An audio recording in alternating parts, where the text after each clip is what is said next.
Halo, welcome to my channel. Sekarang aku mau merangkum cerita dari film yang lagi viral yang berjudul KKN di Desa Terbaru. Namun sebelumnya jangan lupa kalian tekan tombol subscribe dan loncengnya ya. Di dalam cerita ini ada 6 pelajar kampus, yaitu ada Ayu yang diperankan oleh Tisa Biani, Widya yang diperankan oleh Adinda Thomas, Ayu yang diperankan oleh Agnini Ahukwe, Wahyu yang diperankan oleh M. Fajar Nugraha, Bima yang diperankan oleh Ahmad Begantara, Anton yang diperankan oleh Calvin Jeremy, dan ada pun kakaknya Ayu yaitu Mas Ilham yang diperankan oleh Andri Mas Hadi, Pak Prabu sang kepala desa yang diperankan oleh Kiki Narendra, Mbah Buyut yang diperankan oleh Diding atau Boneng. Di malam hari, Ayu dan Nur sedang membahas program KKN mereka. Ayu mengatakan, kayaknya ada deh desa yang cocok buat kita KKN, nanti kakakku yang akan mengantar kita ke sana. Besoknya, Nur, Ayu dan kakaknya Ilham berangkat ke desa untuk KKN mereka. Perjalanan dari kota mereka ke desa tersebut membutuhkan sekitar 4-6 jam. Di perjalanan, Ayu mengatakan, wah ini cocok banget desanya karena alamnya masih asri, desanya masih bagus, kayaknya cocok buat program KKN kita. Berbeda dengan Nur yang merasakan bimbang akan KKN di sana, dan Nur sangat sensitif dengan hal-hal mistis. Pada saat mau masuk ke desa, ada kakek-kakek tua yang menatap Nur dengan tajam, seakan mau mencegah Nur dan yang lainnya untuk tidak masuk ke desa itu. Tak lama, hujan pun turun. Mas Ilham berkata, desa ini belum punya akses mobil, jadi kita harus berhenti di kota dan naik motor untuk masuk ke desa melewati hutan. Sampai di kota terdekat, mereka pun naik motor untuk masuk ke desa tersebut. Di tengah hutan, Nur melihat wanita cantik sedang menari di atas batu. Berparas elok, sangat cantik dengan tatapan mata yang tajam, melihat dan tersenyum ke arah Nur. Pada saat Nur melihat lagi, perempuan itu menghilang. Dari situ, Nur merasa ada sesuatu yang menyambut mereka masuk ke desa itu. Akhirnya sampai juga di rumah Pak Prabu, temannya Mas Ilham, sang kepala desa. Mas Ilham langsung meminta izin ke Pak Prabu untuk mengizinkan adiknya dan teman-temannya melaksanakan program KKN mereka di kampungnya. Namun, Pak Prabu menolak karena sebelumnya kampung tersebut belum pernah dijadikan tempat KKN. Dan Mas Ilham terus memohon kepada Pak Prabu. Mas Ilham terus meyakinkan Pak Prabu sang kepala desa bahwa adik dan teman-temannya adalah anak baik-baik dan tidak akan melakukan hal yang aneh-aneh ataupun mengganggu penduduk desa. Mereka hanya butuh tempat untuk program KKN saja. Akhirnya, Pak Prabu iba dan mengizinkan mereka untuk melaksanakan KKN di sana. Setelah mendapatkan perizinan itu, mereka diajak untuk keliling desa, melihat desa tersebut. Di tengah perjalanan, Nur sempat melihat batu yang ditutupi oleh kain dan di bawahnya ada sesajen beserta kemenyan. Di atas batu itu, Nur melihat sesosok hitam bermata picing yang merah menyala. Sekujur badannya ditutupi rambut dan ada tanduk kerbau di kepalanya. Mungkin itu yang dikatakan genderuwo ya.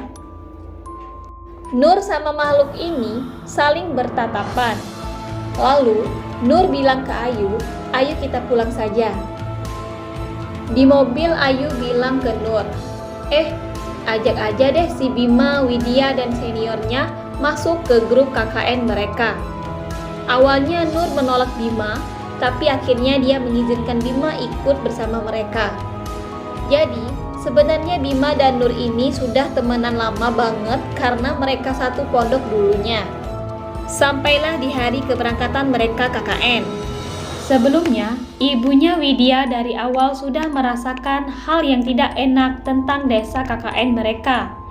Namun, karena mereka sangat membutuhkan tempat KKN, akhirnya ibunya Widya mengizinkan dan merelakan anaknya untuk pergi ke desa tersebut. Mereka pun berangkat dengan mobil, dan di tengah perjalanan, gerimis mulai turun. Tiba-tiba, di lampu merah ada seorang pengemis perempuan tua yang tiba-tiba mengebrak mobil dan mengejutkan orang-orang di dalam mobil tersebut.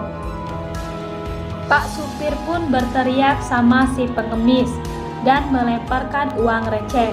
Ketika Nur berbalik badan untuk melihat pengemis tua itu, sang pengemis tua seakan menggerakkan bibirnya untuk mengucapkan jangan berangkat nak. Sesampai di ujung akses jalan mobil, mereka dijemput sama motor-motor dari orang-orang desa dan mereka naik motor seperti sebelumnya untuk masuk ke desa melewati hutan. Jalannya becek penuh lumpur karena gerimis. Tidak ada suara selain drum motor. Sampai akhirnya Nur mendengar suara lantunan gamelan. Suaranya kayak sayup-sayup jauh, namun lama-kelamaan suaranya semakin terdengar. Aroma bunga melati pun juga tiba-tiba menyengat di hidungnya. Tapi Nur masih fokus mencari dari mana suara gamelan itu berasal. Tepat di antara rumput di sebelah jalan setapak, Nur melihat seorang perempuan menunduk. Si perempuan ini lalu mengikuti Nur dengan lenggak-lenggok lehernya, serta gerakan tangannya yang mengikuti alunan gamelan. Wanita itu menari di gelapnya malam di tengah sunyinya hutan. Sesampainya di tempat tujuan, Widya bertanya, "Pak, kok desanya jauh sekali ya?" Pak Prabu menjawab, "Jauh bagaimana mbak, orang hanya 30 menit kok dari jalan besar." Mendengar hal itu, Nur diam saja. Namun, Nur melihat satu sosok lagi, sosok hitam dengan mata merah yang mengintai mereka dari balik pohon. Jadi, mereka berenam diajak keliling desa untuk melihat lokasi-lokasi yang ada di desa untuk proker mereka. Di tengah jalan, ada kuburan yang batu nisannya ditutupi oleh kain hitam. Pemakaman itu dikelilingi pohon beringin dan sesajen. Tapi, Nur merasa kalau itu semuanya tidaklah benar dan aneh. Nur juga merasa tidak enak badan. Dan Nur pun meminta izin untuk balik ke tempat dia yang akan menginap. Sedangkan yang lainnya tetap melanjutkan perjalanan. Sampai mereka bertemu dengan tapak tilas, yang dimana batas dari semua yang dilarang. Dan tidak ada satupun yang boleh melewati. Di kiri kanan ada kain merah lengkap dengan janur kuning seperti pernikahan. Dan Pak Prabu kekeh bilang bahwa ini adalah batas kalian boleh melewati. Ayu pun bertanya, memangnya kenapa sih Pak? Si Pak Prabu cuma bilang bahwa ya, ini batas saja ke hutan. Nanti kalau kalian melewati di sini, susah kalau ada apa-apa. Kalian hilang di hutan, bakal susah buat kami untuk membantu kalian balik ke rumah. Sesampainya di rumah, Nur mengajak Ayu ngomong. Dia khawatir seperti ada sesuatu yang tidak benar di desa ini. Makanya, dari awal Pak Prabu mau menolak kita untuk KKN di sini. Namun Ayu menepi semua omongannya Nur. Bilang, kayak udahlah, tenang saja, tidak akan ada yang terjadi di sini. Malam pun tiba. Nur, Ayu, dan Widya tidur di satu kamar beralasan tikar. Perasaan tidak enak tiba-tiba muncul di dada Nur. Dan ketika Nur mencari cara untuk mengurangi rasa takutnya, dia justru melihat sosok bermata merah yang mengintipnya dari sudut kamar yang agak gelap. Nur kaget langsung menutup mukanya, lalu dia membaca doa-doa di bawah selimutnya. Namun, setiap selesai membaca satu doa, tiba-tiba suara kayu yang digebrak justru muncul. Nur pun menangis sampai dia tertidur. Besoknya, Widya mengajak Nur untuk mandi. Di desa itu ada satu tempat yang dinamakan sinden seperti candi kecil dan ada kolamnya yang dipakai buat mandi. Pas diajak, Nur mau, tapi ada satu syarat. Aku mau mandi duluan ya. Ya udah, nggak apa-apa, ucap Widya. Sesampai di sana, Nur masuk untuk mandi duluan. Sementara Widya jaga di depan.